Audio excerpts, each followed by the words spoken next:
Hello my dear student, myself Sunil Kaswa. मैं आपके लिए फिर से एक नया वन शॉट वीडियो लेके आया हूँ ऑर्गेनिक केमिस्ट्री का, जो बोर्ड एग्जाम के हिसाब से बहुत ज़्यादा हेल्पफुल रहने वाला है। बोर्ड एग्जाम में इनमें से 6 नंबर के क्वेश्चन पूछे जाते हैं हर साल। इनमें कुछ नेम रिएक्शन भी है जिनको अपन स्टेप बाय स्टेप कवर करेंगे। आप वीडियो को प्लीज़ स्किप मत कीजिए, आप वीडियो को पूरा देखिए। बीच बीच में इंपॉर्टेंट टॉपिक मैं बताऊंगा जो बोर्ड एग्जाम में हर साल पूछे जाते हैं, डायरेक्ट या इनडायरेक्ट पूछे जाते हैं। तो प्लीज़ आप वीडियो को स्किप मत कीजिए। इससे पहले वाला वीडियो में आपने जितना प्यार दिखाया, इससे बेहतरीन ये वीडियो आपके लिए बेस्ट कंटेंट में लेके आया हूँ। तो चलते हैं अपन नेक्स्ट स्लाइड की ओर। तो यहाँ पे स्टार्ट करते हैं। सबसे पहले एल्कोहल, फिनॉल एंड ईथर के बारे में पढ़ेंगे। अब इसमें सबसे पहले एल्कोहल के बारे में जान लेते हैं। एल्कोहल क्या होता है? कोई भी एलिफेटिक हाइड्रोकार्बन जो होता है उसके साथ में एक हाइड्रोजन को रिप्लेस करके उसकी जगह पर एक हाइड्रोक्सी ग्रुप को जोड़ देना, ये एल्कोहल होता है अपना।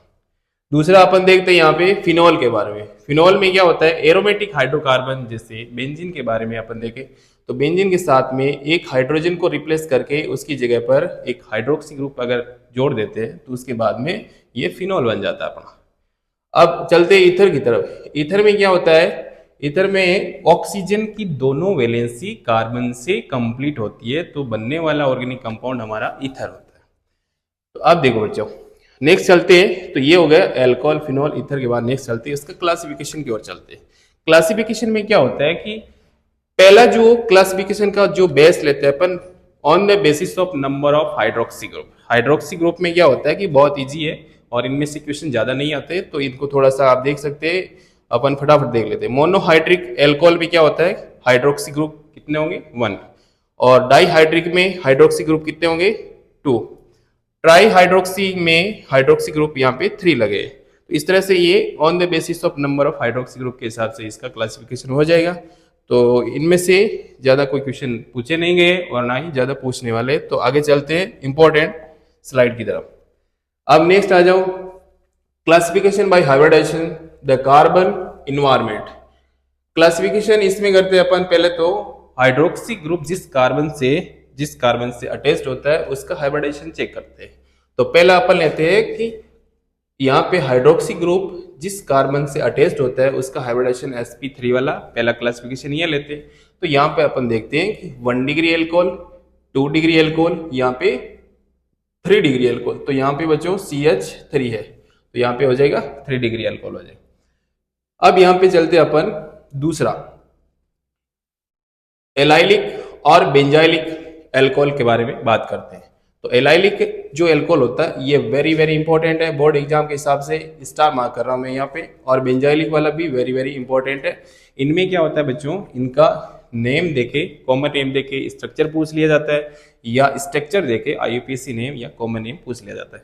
तो ये दो वेरी वेरी इंपॉर्टेंट है, ध्यान रखना। अब इसमें क्या होता है कि एलाइलिक एल्कोहल वो होता है जो डबल बॉन्डेड कार्बन के जस्ट आगे वाला कार्बन sp3 हाइब्रिडाइजेशन होता है।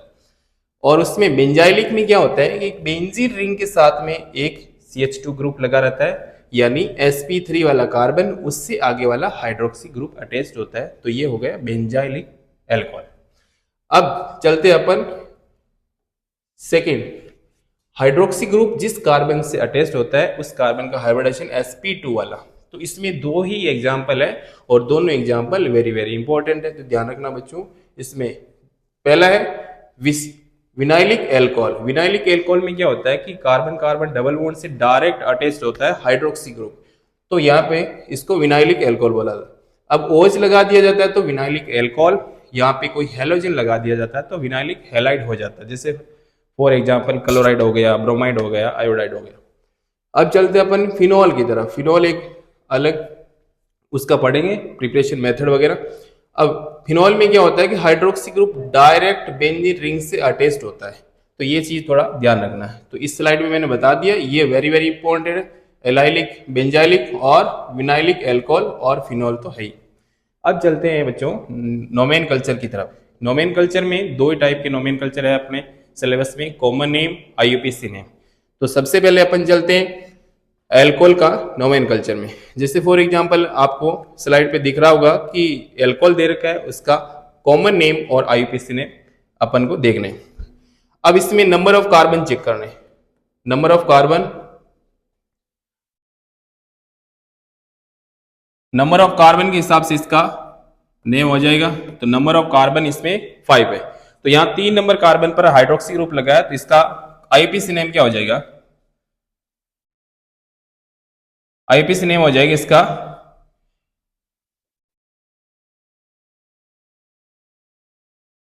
इसमें, एक सेकेंड बच्चों, आईपीसी नेम में 5 कार्बन है, तो 5 कार्बन को कैसे लिखते हैं? पेंटेन लिखते हैं, और 3 पे क्या लगा है? OH हाइड्रोक्सी ग्रुप, तो पेंटेन 3 ऑल हो जाएगा इसका नाम, पेंटेन 3 ऑल इसका आईपीसी नाम हो जाएगा,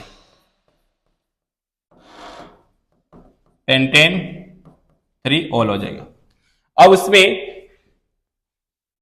कॉमन नेम जो होता है इसका सेकेंडरी पेंटिल एल्कोहल बोला जाता है, तो यहां पे थोड़ा सा सेकेंडरी पेंटिल एल्कोहल है, सेकेंडरी पेंटिल एल्कोहल है। नेक्स्ट चलते हैं अपन common name isobutyl alcohol. Isobutyl alcohol, इसमें नंबर ऑफ कार्बन कितने हैं? 4। नंबर ऑफ कार्बन कितने इसमें? 4। और इसमें आईपीसी नेम देखें तो इसमें आईपीसी नेम क्या होता है? 2 मिथाइल 2 मिथाइल प्रो 1 ऑल होता है। नेक्स्ट चलते अपन, एक और दे रखा है स्क्रीन पे, यहां पे common name tertiary butyl alcohol दे रखा है। और नेक्स्ट यहां पे दे रखा है एरोमेटिक एल्कोहल यानी फिनोल के बारे में, तो यहां पे इसका दे रखा है CH3। तो यहाँ पे कॉमन नेम इसका ऑर्थोक्रिसोल है और आईपीसी नेम इसका 2 मिथाइल फिनोल है। तो इस तरह से बच्चों, इसमें से मैंने बता दी इंपॉर्टेंट क्वेश्चन कैसे आते हैं। एक तो इलाइलिक, बेंजाइलिक और विनाइलिक और फिनोल के बारे में पूछा जाता है, और बाकी 2-3 बार इसमें भी क्वेश्चन आ चुके हैं। कॉमन नेम आइसोब्यूटाइल एल्कोहल, इसका कॉमन नेम और आईपीसी नाम पूछा गया। तो चलते हैं नेक्स्ट स्लाइड की ओर चलते हैं। अब आ जाओ स्ट्रक्चर के बारे में। स्ट्रक्चर के बारे में वेरी वेरी इंपॉर्टेंट है, ये ध्यान रखना, ये स्लाइड का पेज इंपॉर्टेंट है। इसमें से कम 2-3 टाइप के क्वेश्चन बनते हैं, वो कैसे बनते हैं वो मैं बताऊंगा आपको। अब इसमें दे रखा है एल्कोहल के बारे में, फिनोल के बारे में और ईथर के बारे में दे रखा है। अब इसमें पहली चीज तो ये दे रखी है कि इसका एंगल दे रखा है आपको, जो दे रखा है वो एंगल आपको याद नहीं करना, एंगल का कंपेरिजन करना है बस। दूसरा इसमें दे रखा है इसका भी बॉन्ड लेंथ दे रखी है, बॉन्ड लेंथ, और यहां पर भी कार्बन ऑक्सीजन का बॉन्ड लेंथ दे रखा है, इधर भी कार्बन ऑक्सीजन की बॉन्ड लेंथ और इधर भी बॉन्ड लेंथ दे रखी है। अब इसमें से क्वेश्चन कैसे आते हैं? क्वेश्चन एक बार पूछा गया था बोर्ड एग्जाम में कि मेथेनॉल और फिनोल में कार्बन ऑक्सीजन की बॉन्ड लेंथ किसकी ज्यादा होती है, किसकी कम होती है और क्यों होती है? तो इसमें क्या होता है कि इसकी बॉन्ड लेंथ, मेथेनॉल के अंदर कार्बन ऑक्सीजन की बॉन्ड लेंथ ज्यादा होती है और फिनोल में ये बॉन्ड लेंथ कम हो जाती है। इसके पीछे रीजन ये है कि फिनोल के अंदर ये रेजोनेंस होता है, ऑक्सीजन के लॉन पेयर क्या करते हैं? बेंजीन रिंग के साथ में ये रेजोनेंस करते हैं। तो रेजोनेंस की वजह से क्या होता है? पार्शियली डबल बॉन्ड आ जाते हैं, पार्शियली डबल बॉन्ड से यहाँ पे बॉन्ड लेंथ थोड़ी छोटी हो जाती है। तो पहला रीजन तो ये हो जाएगा, पहला यहाँ से एक क्वेश्चन पूछा गया एक बार, तो ध्यान रखना इस बात का। दूसरा इसमें यह पूछा गया है कि यहाँ पे ईथर के अंदर जो बॉन्ड एंगल दे रखा है 111.7 111.7 डिग्री दे रखा है, और जबकि इसका हाइब्रिडाइजेशन होता है sp3, इसका हाइब्रिडाइजेशन होता है sp3 वाला होता है। अब sp3 हाइब्रिडाइजेशन में क्या होता है? sp3 हाइब्रिडाइजेशन में क्या होता है कि इसका 109 डिग्री 28 मिनट बॉन्ड एंगल होता है sp3 वाले का, लेकिन यहाँ पे बॉन्ड एंगल इतना ज्यादा क्यों है? इस पे क्वेश्चन पूछा गया है, तो आप ध्यान दीजिए। इसमें क्या होता है कि 2 मेथिल ग्रुप आ जाने की वजह से क्या होता है? इसका रिपल्शन होता है, इनका रिपल्शन होने से बॉन्ड थोड़े से दूर दूर हो जाते हैं, तो इसलिए बॉन्ड एंगल थोड़ा सा बढ़ जाता है। तो इसमें ध्यान रखना 2 क्वेश्चन पूछे गए, एक तो इनको बॉन्ड लेंथ के बारे में लेके और एक इनका बॉन्ड एंगल के बारे में क्वेश्चन पूछा गया बोर्ड एग्जाम में। तो ध्यान रखिए बच्चों, इसमें से क्वेश्चन आज आ सकते हैं। तो चलते हैं फिर नेक्स्ट स्लाइड की ओर। अब आ जाओ यहाँ पे प्रिपरेशन मेथड की ओर चलते हैं। यहाँ पे तो प्रिपरेशन मेथड की ओर चलते हैं। तो पहला इसमें दे रखा है carbon chain synthesis the Grignard reagent. Grignard reagent क्या होता है बच्चों? ग्रिग्नार्ड रिएजेंट पूरी ऑर्गेनिक केमिस्ट्री में एक ही टाइप से रिएक्शन करता है, तो इसके बारे में ध्यान रखिए। ग्रिग्नार्ड रिएजेंट पहली चीज तो ये होता है RMGX। इससे पहले वाले जो अपन ने 1 शॉट वीडियो शूट किया था उसके अंदर ग्रिग्नार्ड रिएजेंट अपन ने बनाया था। एल्किल हैलाइड की रिएक्शन मैग्नीशियम मेटल के साथ में करवाई जाती है in presence of dry ether, तो ये ग्रिग्नार्ड रिएजेंट बनता है। बहुत इंपॉर्टेंट ये ऑर्गेनिक कंपाउंड होता है। अब इसकी रिएक्शन से अपन क्या क्या चीजें बना सकते हैं, ये चीजें ध्यान रखें।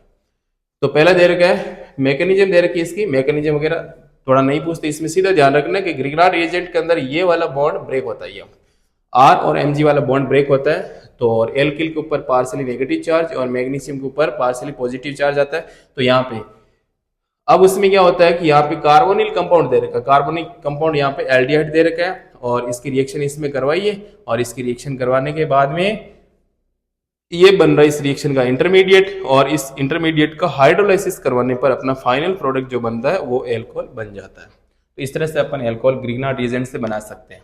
अब बताओ यहाँ पे एल्डिहाइड लिया है, तो एल्डिहाइड से अपना मिला है यहाँ पे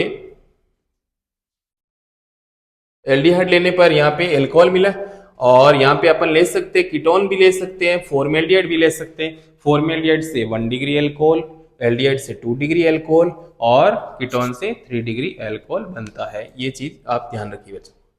अब चलते हैं नेक्स्ट, ये दे रखा इसमें carbonyl compound formaldehyde Grignard reagent के साथ रिएक्शन करवाते हैं तो यहाँ पे प्राइमरी अल्कोहल बनता है, और एल्डिहाइड के साथ में अगर करवाते हैं तो आपको सेकेंडरी 2 डिग्री अल्कोहल बनता है, 2 डिग्री अल्कोहल। और अगर आप कीटोन लेते हो यहाँ पे तो कीटोन से आपको 3 डिग्री अल्कोहल बनता है, 3 डिग्री अल्कोहल आर, तो ये 3 डिग्री अल्कोहल बनता है। अब चलते हैं बच्चों preparation of phenol aromatic substituent. अब यहाँ पे फिनॉल की प्रिपरेशन मेथड चलते हैं। तो ये वाली रिएक्शन आपको थोड़ा बहुत अगर याद आ रही है तो ये रिएक्शन अपन ने पढ़ी थी हेलोएल्केन हेलोएरिन वाले चैप्टर के अंदर, जिसमें इसकी केमिकल प्रॉपर्टी के टाइम में पढ़ी थी। तो सबसे पहले लेते हैं क्लोरोबेंजीन, क्लोरोबेंजीन की रिएक्शन करवाते हैं सोडियम हाइड्रोक्साइड के साथ में। तो यहाँ पे टेम्परेचर फिक्स होता है 623 केल्विन और प्रेशर भी 300 एटीएम प्रेशर रखा जाता है। तो यहाँ पे और इसमें एक इंटरमीडिएट बनता है सोडियम फिनोक्साइड, और सोडियम फिनोक्साइड का फिर से एसिडिफिकेशन करवाया जाता है कंसंट्रेटेड HCl के साथ में, तो हमारा फाइनल प्रोडक्ट बनता है फिनॉल। इस तरह से फिनॉल बनाने की ये प्रिपरेशन बनाने वाली एक यहाँ पे भी। अब इसी रिएक्शन को वहां पे हेलोएल्केन हेलोएरिन के अंदर भी पढ़ा था, तो ये रिएक्शन वापस से रिपीट हो गई। इस रिएक्शन को अलग अलग मत पढ़िए, इसी रिएक्शन को एक ही जगह पे पढ़ सकते हो आप, दोनों जगह आपके याद हो जाएगी। अब नेक्स्ट चलते हैं आप फ्रॉम बेंजीन सल्फोनिक एसिड। तो बेंजीन की रिएक्शन सबसे पहले क्या करवाते हैं ओलियम से। ओलियम का क्या होता है, ओलियम H2S2O7 ओलियम। तो यहाँ पे ओलियम के साथ में करवाते तो यहाँ पे बनता है इंटरमीडिएट के फॉर्म में बेंजीन सल्फोनिक एसिड बनता है, और बेंजीन सल्फोनिक एसिड की रिएक्शन आप सोडियम हाइड्रोक्साइड के साथ में करवाते हो तो यहाँ पे आपको फिनॉल फाइनली प्रोडक्ट बन जाता है यहाँ पे। तो इस तरह से ध्यान रखिए। एक तो यहाँ पे इस प्रोसेस का नाम डॉज प्रोसेस दे रखा है, ये एनसीईआरटी में नहीं दिया गया है तो इसको ध्यान रखिए। लेकिन ये वाला जो इस स्लाइड से जो इंपॉर्टेंट क्वेश्चन है ये बेंजीन सल्फोनिक एसिड वाला जो फिनॉल बना रहा है, ये ध्यान रखिए इसमें। चलते हैं नेक्स्ट स्लाइड की ओर। अब आ जाओ यहाँ पे preparation of phenol industrial and laboratory method, ये दे रखा है। अब यहाँ पे एक वेरी वेरी इंपॉर्टेंट चीज बता रहा हूँ कि जो मैं ये रिएक्शन बताने जा रहा हूँ, इस रिएक्शन को ऑर्गेनिक केमिस्ट्री में 12th के सिलेबस में 3 जगह पर पढ़ी जाती है। एक तो हेलोएल्केन हेलोएरिन वाले चैप्टर के अंदर पढ़ी जाती है, दूसरा यहाँ पे इसको पढ़ा जाता है एल्कोहल फिनॉल ईथर वाले चैप्टर में, और तीसरा इसको पढ़ा जाता है एमीन वाले चैप्टर में। तो ये रिएक्शन सेम रिएक्शन 3 जगह पे दे रखी है। इसमें पहले क्या करते हैं बेंजीन डाइएजोनियम क्लोराइड को बनाया जाता है, और बेंजीन डाइएजोनियम क्लोराइड को कैसे बनाते हैं ये चीज ध्यान रखिए, इंपॉर्टेंट चीज है। यहाँ पे एनिलीन को लिया जाता है, उसका टेम्परेचर ध्यान रखिए 0 से 5 डिग्री सेल्सियस, और उसमें लिया जाता है NaNO2 प्लस HCl लिया जाता है। तो यानी इनका मिक्सचर लिया जाता है, NaNO2 प्लस HCl का मिक्सचर लिया जाता है। तो यहाँ पर बनके तैयार होता है बेंजीन डाइएजोनियम क्लोराइड, और इसको वार्म वाटर के साथ में रिएक्ट करते हैं तो अपना फाइनल प्रोडक्ट फिनॉल बनके रेडी हो जाता है, और साथ में नाइट्रोजन और HCl गैस लिबरेट हो जाती है। अब चलते अपन क्यूमिन क्यूमिन का स्ट्रक्चर दे रखा है। क्यूमिन का ऑक्सीडेशन करवाते हैं, एयर की प्रेजेंस में क्यूमिन का ऑक्सीडेशन करवाते हैं तो यहाँ पर क्या बनता है क्यूमिन हाइड्रोप्रोक्साइड बनता है, क्यूमिन हाइड्रोप्रोक्साइड बनता है। तो क्यूमीन हाइड्रोक्लोराइड ये इस रिएक्शन का इंटरमीडिएट है और फिर इसका एसिडिक मीडियम में हाइड्रोलाइसिस करवाने पर फाइनल प्रोडक्ट फिनॉल बन जाता है। इसमें बच्चों कई बार क्वेश्चन पूछा गया है, क्यूमीन से क्वेश्चन पूछा गया है, इसमें ऐसे पूछा गया है कि इसको ए और बी करके कुछ कंपाउंड पूछे गए, तो साथ में बाई प्रोडक्ट के फॉर्म में बनने वाला जो भी है यहाँ पे कंपाउंड, इसका नाम भी याद रखिए, इसको कहते हैं एसीटोन कहते हैं। तो ये दोनों पूछे गए हैं। अब चलते हैं physical properties and boiling point of solubility. Physical property कौन कौन सी दे रखी है, बॉइलिंग पॉइंट और सोल्युबिलिटी दे रखी है। बॉइलिंग पॉइंट के बारे में क्या ध्यान रखना है, बॉइलिंग पॉइंट मैंने बता रखा है कि boiling point directly proportional to molecular weight के होता है, और दूसरा इसमें boiling point inversely proportional to branching होता है। ये तो ये ध्यान रखना है। ये दो एग्जांपल आपको दे रखे हैं, जैसे जैसे ब्रांचिंग बढ़ेगी तो उसका बॉइलिंग पॉइंट कम होता जाएगा, ब्रांचिंग बढ़ने पर बॉइलिंग पॉइंट कम होता जाएगा। एक एग्जांपल भी दे रखा है, उसमें कंपैरिजन किया गया कि बॉइलिंग पॉइंट किसका ज्यादा है किसका कम है। तो यहाँ पे ब्यूटेन 1 ऑल और ब्यूटेन 2 ऑल, मॉलिक्यूल वेट दोनों का सेम है, लेकिन एक में ब्रांचिंग है एक में ब्रांचिंग नहीं है। ब्यूटेन 2 ऑल में ब्रांचिंग दे रखी है तो इसका बॉइलिंग पॉइंट कम हो जाएगा, ब्यूटेन 1 ऑल में कोई ब्रांचिंग नहीं है तो इसका बॉइलिंग पॉइंट ज्यादा रहता है। ये चीज आप ध्यान रखें। दूसरा दे रखा है फिजिकल प्रॉपर्टी में सोल्युबिलिटी के बारे में। सोल्युबिलिटी का जहां भी क्वेश्चन पूछा गया है तो इसका मेन रीजन जो होता है एच बॉन्डिंग। सोल्युबिलिटी का जब भी क्वेश्चन आए, चाहे फिनोल से आए, चाहे एल्कोहल से आए, चाहे किसी येलो एल्किन से आए, तो इसमें मेन जो रीजन दे रखा है एच बॉन्डिंग वाला दे रखा है। तो एच बॉन्डिंग दे रखा है इसका रीजन, तो ये ध्यान रखिए सोल्युबिलिटी जितना ज्यादा एच बॉन्ड होता है उतनी ज्यादा उसकी सोल्युबिलिटी होती है। तो ये चीज ध्यान रखें। यहाँ से फिजिकल प्रॉपर्टी से बच्चों क्वेश्चन पूछा गया है, एक तो बॉइलिंग पॉइंट से पूछा गया और एक सोल्युबिलिटी से क्वेश्चन पूछा गया है, तो इस चीज को ध्यान में रखिए। और इस पेज में ये वाली चीज जो इंपॉर्टेंट है, इसमें ए और बी करके क्वेश्चन एक बार पूछा गया है, तो इसको ध्यान में रखें। चलते हैं नेक्स्ट स्लाइड की ओर। अब देखो, अब यहाँ पे alcohol and phenol act as Bronsted acid, मतलब एल्कोहल और फिनोल एसिडिक नेचर के होते हैं। इसको कैसे टेस्ट किया जाए कि ये एसिडिक नेचर के होते हैं, तो इसमें रिएक्शन करवाते हैं मेटल के साथ, मेटल के साथ में रिएक्शन करवाते हैं, तो इसका हाइड्रोजन गैस अगर लिबरेट होगी तो इसकी नेचर पता चलेगा कि यहाँ पे एसिडिक नेचर होता है। तो यहाँ सबसे पहले मैंने एल्कोहल की रिएक्शन सोडियम मेटल के साथ में, रिएक्टिव मेटल आप ले सकते हो, सोडियम ले सकते हो, एल्यूमिनियम ले सकते हो, पोटेशियम ले सकते हो, इसकी रिएक्शन करवाते हो। अगर हाइड्रोजन गैस लिबरेट होती है तो इसका मतलब इसकी नेचर कैसी होती है, एसिडिक नेचर होती है। दूसरा यहाँ पे मैंने ले लिया, तो ये रिएक्शन सोडियम एल्कोक्साइड बन रही है, सेम ही रिएक्शन बेटा। दूसरा रिएक्शन 2 फिनॉल की रिएक्शन, फिनॉल में क्या है, यहां पे ले लिया मैंने बेंजीन, बेंजीन के साथ में OH यानी फिनॉल, ये चीज। अब फिनॉल की रिएक्शन भी सोडियम मेटल के साथ में करवाइए, तो इसको गलती से यहाँ पे प्रिंट हो गया, तो इसको मैं सही कर देता हूं Na+। तो यहाँ पे इसका नाम है सोडियम फिनोक्साइड, इसका नाम है सोडियम फिनोक्साइड, सोडियम फिनोक्साइड बना। अब इसमें ये दे रखा है, ये दोनों रिएक्शन ये शो कर रही है कि इसकी नेचर एसिडिक नेचर होती है। जब मेटल के साथ में अल्कोहल या फिनॉल की रिएक्शन करवाते हैं तो इसमें हाइड्रोजन गैस लिबरेट होती है, तो ये दोनों रिएक्शन ये प्रूव करके बता रही है कि इसकी जो नेचर होती है एसिडिक होती है। अब दूसरा देखते हैं, यहाँ पे एसिडिक ऑर्डर दे रखा है इसका। एसिडिक ऑर्डर के अंदर अब इसमें सबसे ज्यादा, ये गलती से थोड़ा प्रिंट हो गया है, सबसे ज्यादा फिनॉल होता है, सबसे ज्यादा फिनॉल, उसके बाद में H2, उसके बाद में 1 डिग्री एल्कोहल, उसके बाद में 2 डिग्री एल्कोहल और उसके बाद में 3 डिग्री एल्कोहल होता है। अब इसमें एक चीज आप समझो कि एसिडिक जो नेचर होती है वो किस पे डिपेंड करती है, और एसिडिक स्ट्रेंथ को इंक्रीज या डिक्रीज करने वाले कौन कौन से वो फैक्टर है, तो उसके बारे में अपन देखते हैं। अब यहाँ पे एसिडिक स्ट्रेंथ का जब भी क्वेश्चन आए तो एक ही चीज ध्यान रखना बच्चों, एक तो यहाँ से क्वेश्चन बनेगा, एक तो यहाँ से क्वेश्चन अगर बनेगा तो अल्कोहल फिनॉल और वाटर के साथ में कंपैरिजन वाला क्वेश्चन बनेगा। दूसरा, अगर आपको ऑर्डर पूछा जाएगा तो वो आगे एल्डिहाइड कीटोन कार्बोक्सिलिक एसिड, तो कार्बोक्सिलिक एसिड से एसिडिक वाला ऑर्डर पूछा जाएगा। तो इसमें आपको सिर्फ यही चीज ध्यान रखना, इतना पॉइंट ध्यान रखना, एसिडिक स्ट्रेंथ वाला क्वेश्चन सॉल्व करने के लिए ये पॉइंट हमारे लिए काफी है। एसिडिक स्ट्रेंथ यानी Ka डायरेक्टली प्रोपोर्शनल टू होता है 1/pk, और directly proportional to minus M minus I, यानी माइनस वाले इफेक्ट जितने भी है उसके डायरेक्टली होता है, माइनस वाले इफेक्ट जितने ज्यादा होंगे वो एसिड उतना ही ज्यादा स्ट्रांग होगा। दूसरा यहाँ पे कभी कभार क्या है, पीके या के की वैल्यू देके कंपैरिजन करवा लिया जाता है। अब इसमें वैल्यू आपको किसी की याद नहीं रखनी है, वैल्यू चाहे कितनी भी हो, तो आपको ये ध्यान रखना है कि कंपैरिजन करके पीके की वैल्यू जितनी ज्यादा बढ़ेगी, पीके की वैल्यू बढ़ेगी तो एसिडिक स्ट्रेंथ कम हो जाएगी, एसिडिक स्ट्रेंथ कम हो जाएगी, यानी पीके की वैल्यू बढ़ने पर एसिडिक स्ट्रेंथ कम हो जाती है, तो ज्यादा पीके की वैल्यू उतना ही कम एसिडिक स्ट्रेंथ हो जाएगी इसमें, तो ये चीज ध्यान रखना।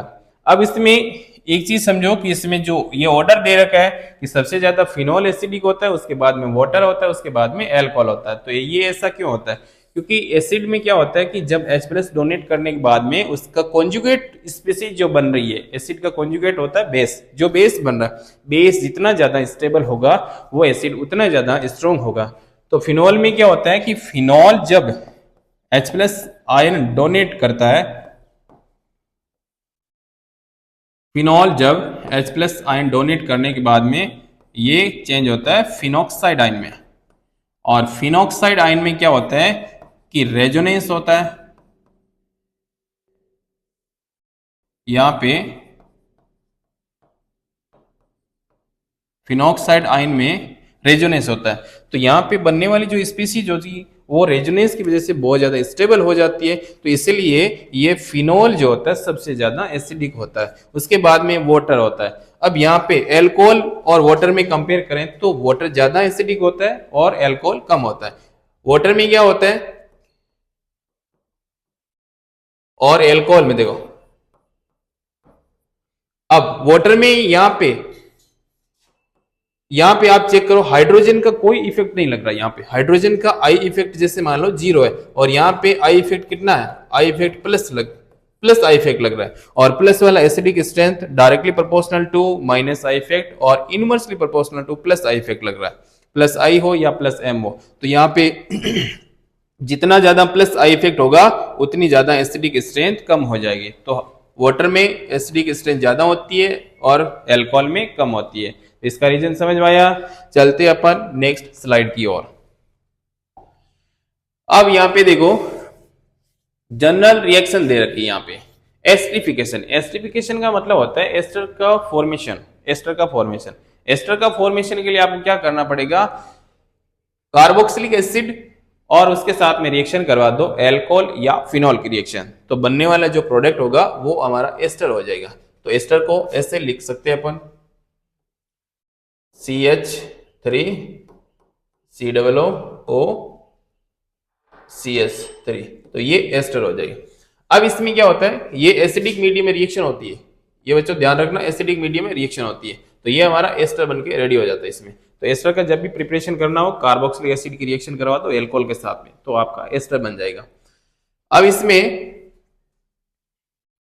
आगे जो दे रखा है सैलिसिलिक एसिड से एस्पिरिन बनाने वाली रिएक्शन दे रखी है। ये एस्पिरिन बनाने वाली रिएक्शन वेरी वेरी इंपॉर्टेंट है, ध्यान रखना, बोर्ड एग्जाम में डायरेक्ट इनडायरेक्ट पूछ ली जाती है, क्योंकि कभी कभार तो एस्पिरिन की स्ट्रक्चर पूछी जाती है, कभी कभार एस्पिरिन का IUPAC नोमेनकल्चर पूछा जाता है, तो ध्यान रखना बच्चों, कभी कभार इसकी रिएक्शन भी पूछ ली जाती है, तो ये ध्यान रखना। तो किससे करवाएंगे रिएक्शन, सैलिसिलिक एसिड से रिएक्शन करवाते हैं अपन एसिटिक एनहाइड्राइड के साथ में, और मीडियम कैसे रखते हैं, एसिडिक मीडियम रखते हैं।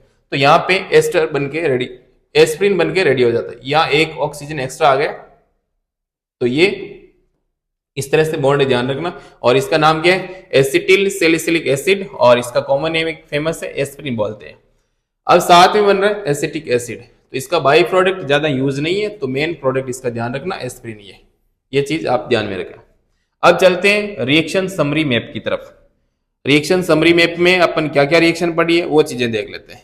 अब पहला एल्कोहल को प्रिपेयर किया एल्किन से, और दूसरा है कार्बोनिल में अपन क्या लिया, ग्रिग्नार्ड रिएजेंट लिया था। एल्किन से एल्कोहल कैसे बनाते हैं, ये देखो, एल्किन से अपने पास में कोई भी एल्किन है तो उसमें क्या करते हैं, हाइड्रोलाइसिस करवा देते हैं, एल्किन का हाइड्रोलाइसिस करवा देते हैं, और यहाँ पे एसिडिक मीडियम रखते हैं। तो यहाँ पर क्या होता है, एल्कोहल रेडी हो जाता है अपना। अब इसमें एक चीज ध्यान रखना कि एल्किन से जब एल्कोहल बनाया जाता है तो यहाँ पे अगर मैं अनसिमेट्रिकल एल्किन लेता हूं, अनसिमेट्रिकल एल्किन जैसे CH3 CH double bond CH2, और इसकी रिएक्शन अगर वाटर और H+ की प्रेजेंस में अगर करवाई जाए एसिडिक मीडियम में, तो यहां पे ध्यान में रखना ये रिएक्शन आपको ध्यान में रखना है कि मोर स्टेबल कार्बोकेटाइन के अकॉर्डिंग प्रोडक्ट बनाना है, मोर स्टेबल कार्बोकेटाइन के अकॉर्डिंग प्रोडक्ट बनाना है। तो यहाँ पे अनसिमेट्रिकल जो एल्किन ली है इसमें मोर स्टेबल, अगर आप कार्बोकेटाइन यहाँ पे बनाओगे तो 2 डिग्री होगा, अगर आप कार्बोकेटाइन यहाँ पे बनाओगे तो 1 डिग्री होगा। तो आपको ध्यान में रखना है कि मोर स्टेबल कार्बोकेटाइन, अगर कार्बोकेटाइन यहाँ पे बन रहा है तो यहाँ पे वाटर से जो OH- स्पीसीज होगी वहां कार्बोकेटाइन के ऊपर जाके अटैक कर देती है और फाइनल प्रोडक्ट बन के रेडी हो जाता है। तो इसमें बताओ कौन से टाइप का एल्कोहल बन रहा है, तो CH3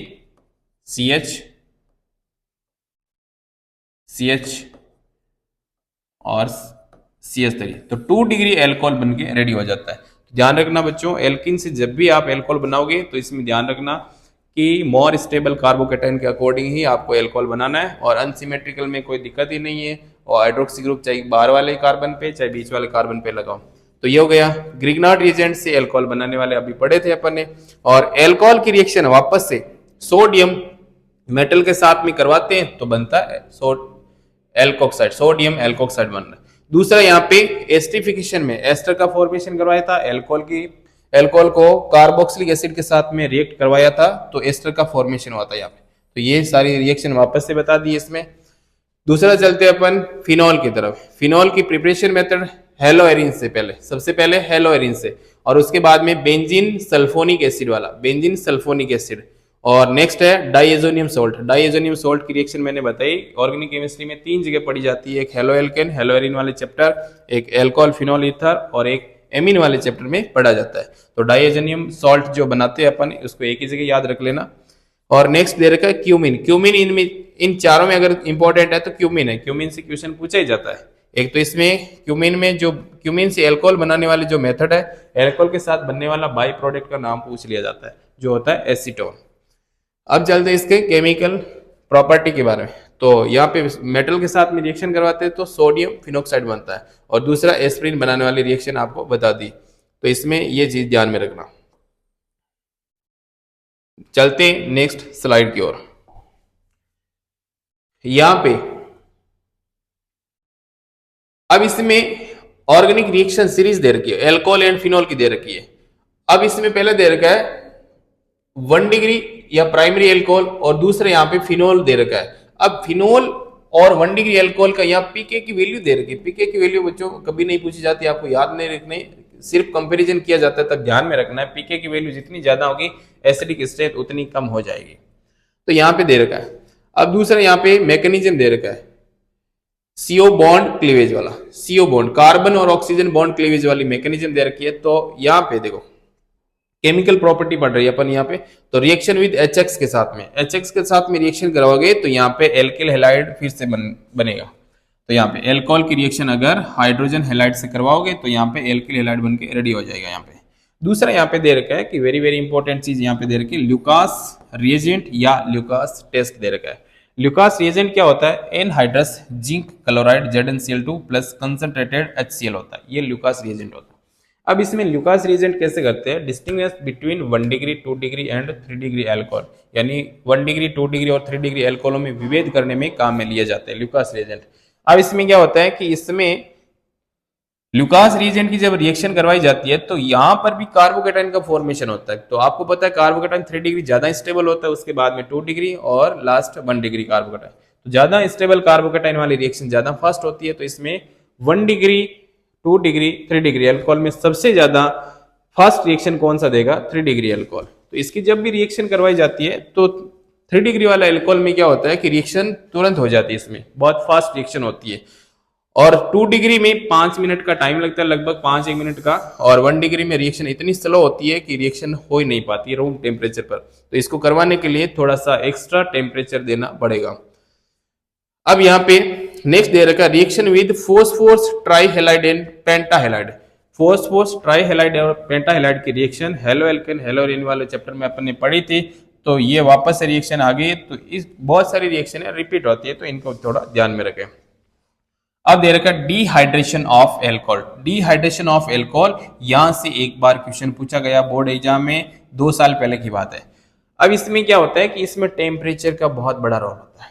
यहाँ पर क्या होता है कि रिएक्टेंट सेम रहता है, रिएजेंट सेम रहता है, प्रोडक्ट अलग अलग बनता है अलग अलग टेम्परेचर की वजह से। पहला टेम्परेचर रखा है 443 केल्विन और दूसरा रखा है 413 केल्विन रखा है। तो यहाँ पे टेम्परेचर जितना ज्यादा हाई होगा तो यहाँ पे बनने वाला प्रोडक्ट हमारा एल्किन हो जाएगा, और यहाँ पे टेम्परेचर थोड़ा कम रखोगे तो यहाँ पे ईथर मिलेगा। इनमें से एक बार क्वेश्चन आया गया है, तो इस चीज को थोड़ा ध्यान में रखें। दूसरा दे रखा है ऑक्सीडेशन ऑफ एल्कोहल। एल्कोहल का ऑक्सीडेशन दे रखा है। ऑक्सीडेशन में स्ट्रॉन्ग ऑक्सीडाइजिंग एजेंट और वीक ऑक्सीडाइजिंग एजेंट दो दे रखे। स्ट्रॉन्ग में कौन सा लेना है? स्ट्रॉन्ग में KMnO4 एंड K2Cr2O7 लेना है। K2Cr2O7 यहाँ पे ये स्ट्रॉन्ग ऑक्सीडाइजिंग एजेंट है। स्ट्रॉन्ग वाले क्या करते हैं, सबका ऑक्सीडेशन करवा देते हैं, चाहे 1 डिग्री हो, 2 डिग्री हो, 3 डिग्री एल्कोहल सबका करवा देते हैं, यहाँ पे ध्यान रखना है। वीक वाले क्या करते हैं, एक स्पेसिफिक एल्कोहल का ही ऑक्सीडेशन करवाते हैं। अब यहाँ पे रिएक्शन दे रखी है, प्राइमरी एल्कोहल का जब भी ऑक्सीडेशन होगा तो ये एल्डिहाइड बनाएगा, सेकेंडरी एल्कोहल कीटोन बनाएगा, और टर्सरी एल्कोहल का आप ऑक्सीडेशन करवाओगे वीक ऑक्सीडाइजिंग एजेंट की प्रेजेंस में, तो ऑक्सीडेशन नहीं होगा। वीक ऑक्सीडाइजिंग एजेंट कौन कौन से? क्रोमियम ऑक्साइड CrO3 और PCC। PCC की फुल फॉर्म होती है पिरिडीनियम क्लोरोक्रोमेट होती है, ये ध्यान रखना। ये दोनों वीक वाले और ये दोनों स्ट्रॉन्ग वाले, ये ध्यान रखना। तो आपको ऑक्सीडेशन समझ में आ गया होगा। तो चलते हैं अपन नेक्स्ट स्लाइड की ओर। अब यहां पे देखो, अब यहां पे एल्कोहल में बॉन्ड क्लीवेज वापस से इसको थोड़ा सा समझाया गया है, तो इस थोड़ा सा इसको एक्सप्लेन करके मैं बता देता हूं। यहां पे 3 डिग्री एल्कोहल तुरंत ल्यूकास रिएजेंट के साथ में रिएक्शन कर जाता है, और 2 डिग्री वाला एल्कोहल लगभग रिएक्शन करने में 5 मिनट का टाइम लेता है, और 1 डिग्री एल्कोहल लेस रिएक्टिव होता है ल्यूकास रिएजेंट के साथ में। तो इसमें no turbidity at room temperature. Room temperature मतलब ये रिएक्शन करेगा ही नहीं, तो इसके लिए क्या करना पड़ेगा, एक्स्ट्रा टेम्परेचर लाना पड़ेगा। अब चलते इसमें halogenation phosphorus compound, halogenation phosphorus. तो यहाँ पे एल्कोहल की रिएक्शन फिर से करवाई है फोस्फोरस ट्राइहेलाइड के साथ में, और ट्राइहेलाइड में क्या बन रहा है, इसमें एल्किल हेलाइड बन रहा है। इसमें फोस्फोरस पेंटाहेलाइड में भी क्या बन रहा है, एल्किल क्लोराइड बन रहा है यहाँ पे। तो ये ध्यान रखना, ये रिएक्शन वापस से रिपीट हो गई, हेलो एल्केन हेलो एरीन वाले चैप्टर से ली गई है। चलते हैं अपन बच्चों, अब अपन देखते हैं केमिकल प्रॉपर्टीज ऑफ फिनॉल। तो यहाँ पे केमिकल प्रॉपर्टी के बारे में देखना है, तो यहाँ पे सबसे पहले देखते हैं यहाँ पे फिनॉल के बारे में देखते हैं केमिकल प्रॉपर्टी में क्या क्या यहाँ पे इफेक्ट लगने वाला है। तो यहाँ फिनॉल के ऊपर जो हाइड्रोक्सी ग्रुप लगा है, इसका कौन सा इफेक्ट लगता है, इसके बारे में चेक करना पड़ेगा। अगर आपको ये पता चलेगा तो उसके बाद में केमिकल प्रॉपर्टी के बारे में अपन चलते। तो यहाँ पे यहाँ हाइड्रोक्सी ग्रुप है, इसका +M इफेक्ट लगता है। यहाँ पे बेंजीन रिंग के साथ में +M इफेक्ट लगता है। +M वाले क्या करते हैं कि इलेक्ट्रॉन डेंसिटी बढ़ा देते हैं बेंजीन के अंदर, तो बेंजीन की रिएक्टिविटी बढ़ जाती है। अब आपको दे रखा है कि बेंजीन के अंदर इलेक्ट्रॉन डेंसिटी जो आप पे बढ़ रही है, कौन कौन से पोजीशन पे बढ़ रही है, ऑर्थो पे और पेरा पे बढ़ रही है, ऑर्थो एंड पेरा पे बढ़ रही है, यहाँ पे मेटा पे नहीं होते।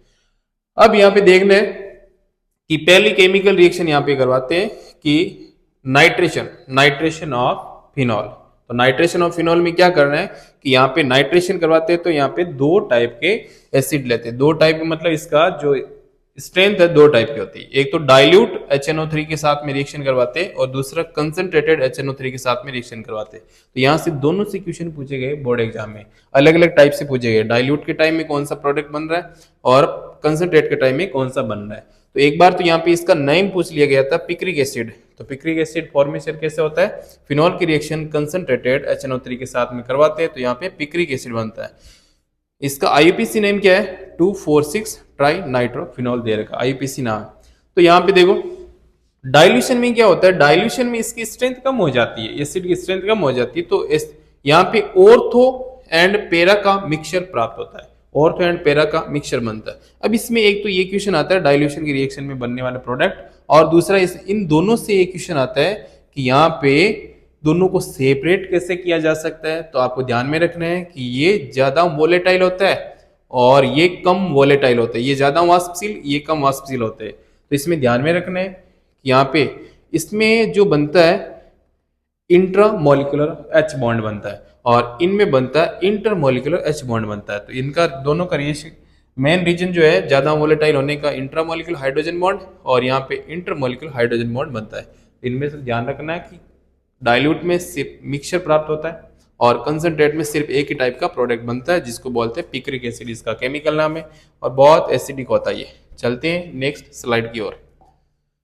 अब नेक्स्ट दे रखा है हेलोजिनेशन ऑफ फिनॉल। हेलोजिनेशन में ब्रोमिनेशन दे रखा है।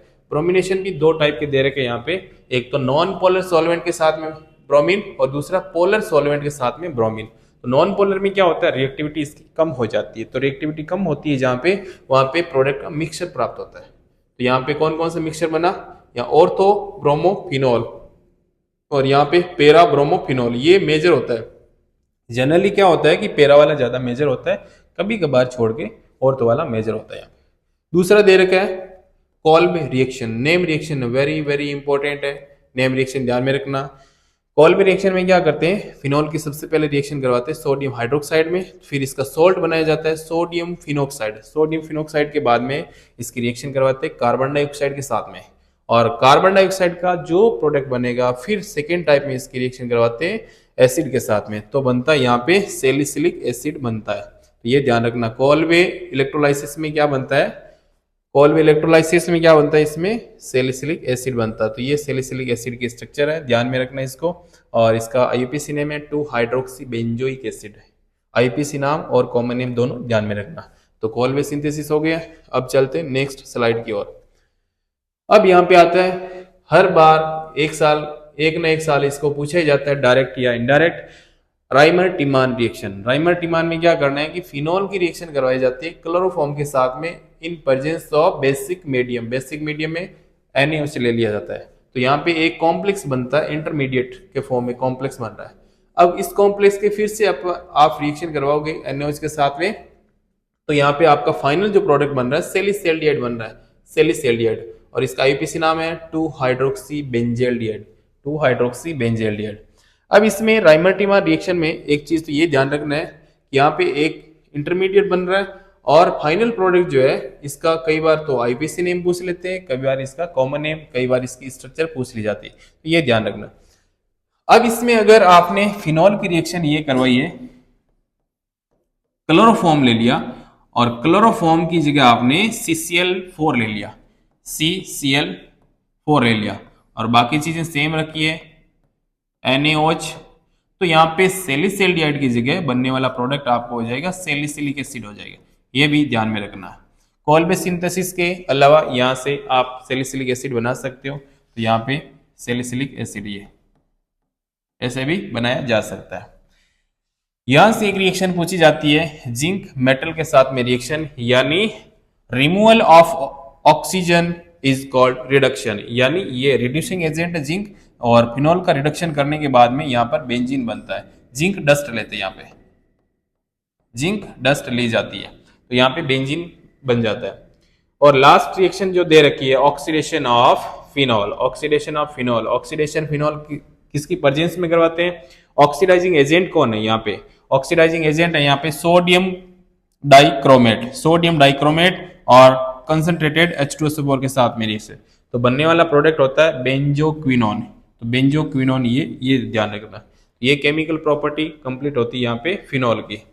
अब देखते हैं नेक्स्ट कुछ कॉमर्शियल एल्कोहल जिसका यूज होता है, और यहां से इस पेज में क्वेश्चन जो आया गया बोर्ड एग्जाम में मैं आपको बताऊं, इसमें से लास्ट ईयर से क्वेश्चन आया, इसमें बॉइलिंग पॉइंट पूछ लिया गया था। मिथेनॉल का बॉइलिंग पॉइंट क्या होता है, तो 337 केल्विन बॉइलिंग पॉइंट ये पूछा गया। तो ये चीज आपको लाइटली नहीं लेना ही, ध्यान रखना है इसका बॉइलिंग पॉइंट।